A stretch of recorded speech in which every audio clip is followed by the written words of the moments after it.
Hello again. I hope you had a beautiful time these past holidays. I hope this year the universe blesses you with the best of things, and I wish you are able to accomplish many goals. I'll also do my best.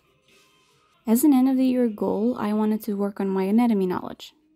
I've had this Bridgman book on my wishlist for a long time, and in August of last year I was able to get it, along with Morpho, Anatomy for Artists 1 by Michelle Lauricella.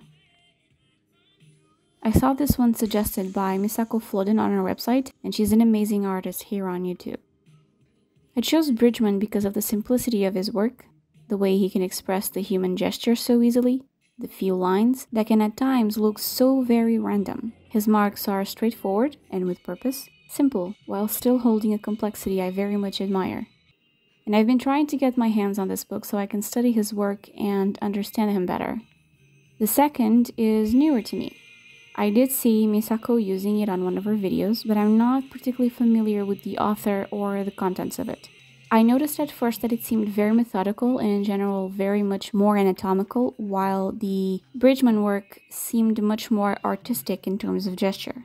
I like that it is much more scientific when it comes to the skeleton or musculature of the human body and how it moves and works as a whole.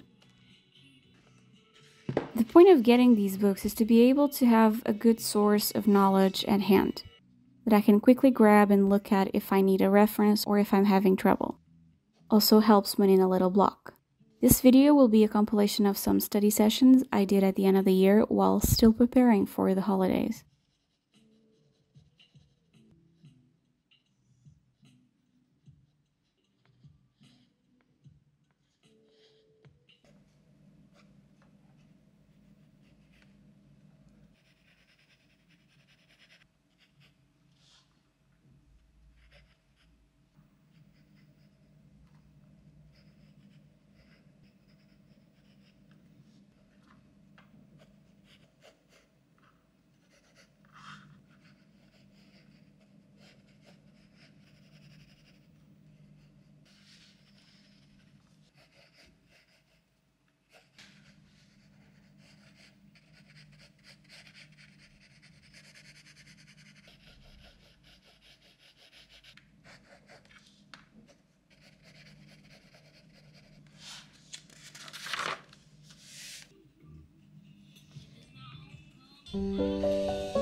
I had been struggling with drawing and painting lately. I believe because of lack of time to put into practicing my creativity, not because I don't have motivation. The thing is, I don't trust the existence of motivation anymore.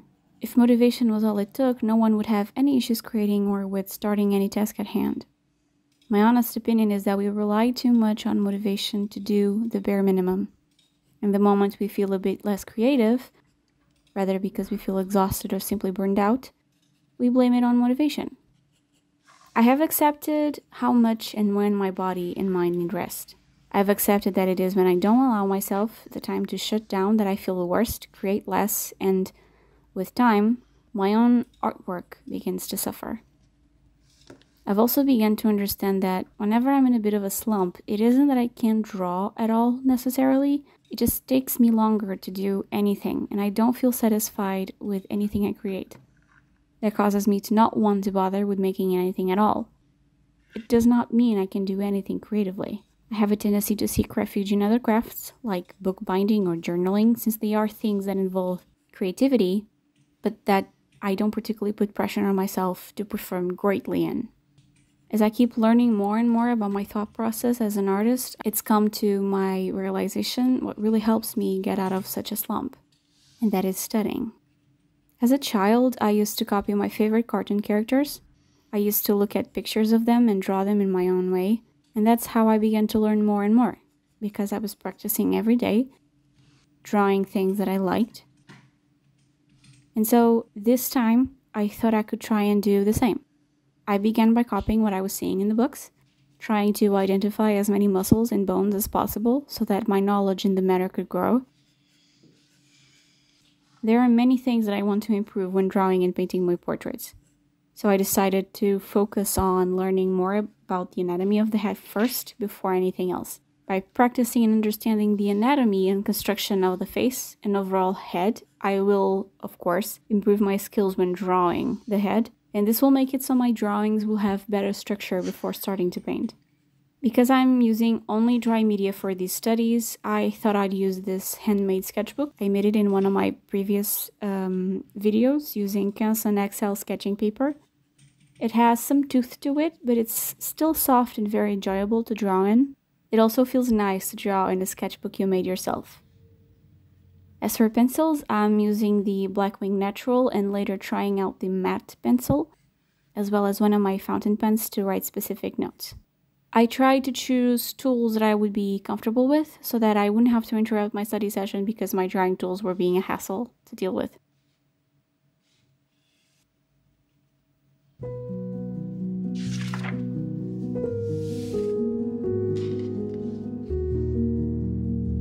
Through mid-December, I decided to move my workplace into the bedroom so both me and my boyfriend could both have our own space while working.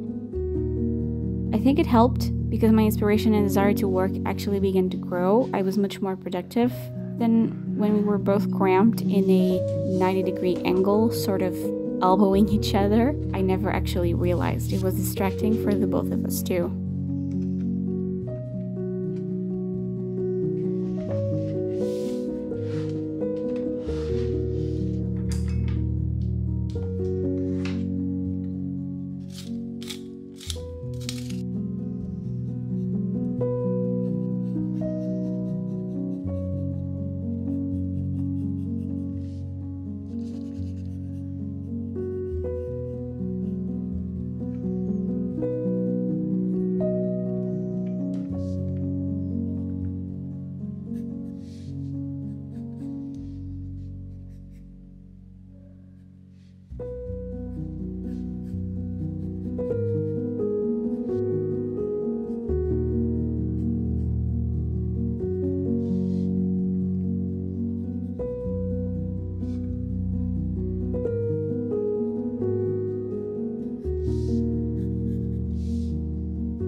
I bought a Prismacolor Col-Erase 24 color set of pencils. I've been enjoying the process of drawing much more, and lately I've been seeing Emily Hughes' art using lots of colors on her sketches, and it just made me really curious about these pencils.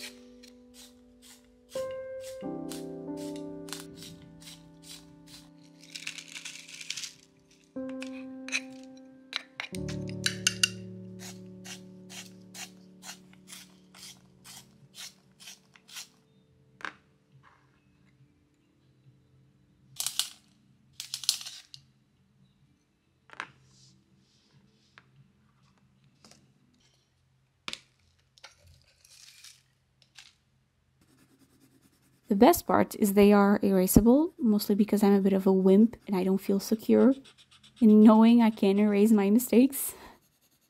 I noticed some of the leads were a bit brittle when sharpening the pencils, while some were softer and others were a bit harder. The yellows, for example, were a bit harder, while the red and blues were softer. It could have to do with the pigment in the lead, but I didn't look into it. After some usage of some of the pencils, though, I felt it got easier to sketch with them. The indigo blue is one of my favorite colors, and while using it, the lead got softer, easier to draw with, which made the sketching process really enjoyable.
One of the parts of the head where I usually have a bit of difficulty when drawing are the eyes and nose, so I tried to spend some time when studying those features. Also, the overall construction of the head and neck was something I did put in more time to study, since I tend to forget the muscles of the neck and how they connect to the head.